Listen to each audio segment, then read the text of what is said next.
जय हिंद मित्रों, हरे कृष्णा। कैसे हो आप लोग? आशा करता हूँ आप सब लोग बहुत अच्छे होंगे और मैं भी बहुत अच्छा हूँ आपके समक्ष।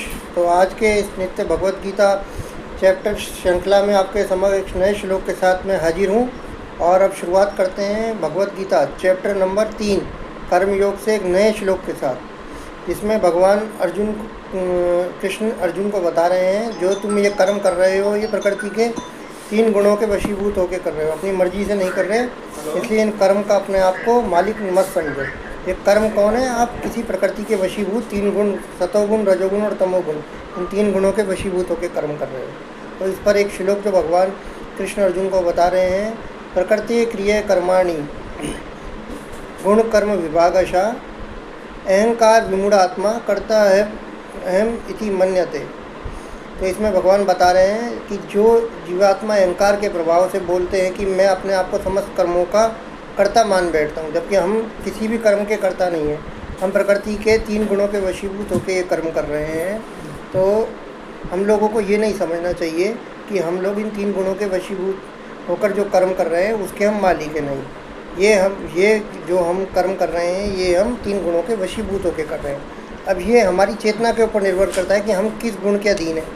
जैसे कि अगर हम लोग कृष्ण भावना भावित हैं और कृष्ण भावना अमृत का पालन कर रहे हैं, तो हम सतोगुण के अधीन होकर कार्य करेंगे, जिसमें हम अच्छे कर्म करेंगे, सुकर्म करेंगे। और यही अगर हम रजोगुण और तमोगुण में होंगे तो हम विकर्म करेंगे। और विकर्म का मीनिंग क्या होता है? जिन कर्म का फल हमको भोगना पड़ेगा। लेकिन जो सकाम कर्म या अकाम कर्म जो हम करेंगे, अकाम कर्म मीन्स जिसका हमको कर्म फल नहीं भुगतना। जैसे कि अगर हम खा रहे हैं तो प्रसाद खाएंगे, तो उसका हमको कोई पाप नहीं भुगतना।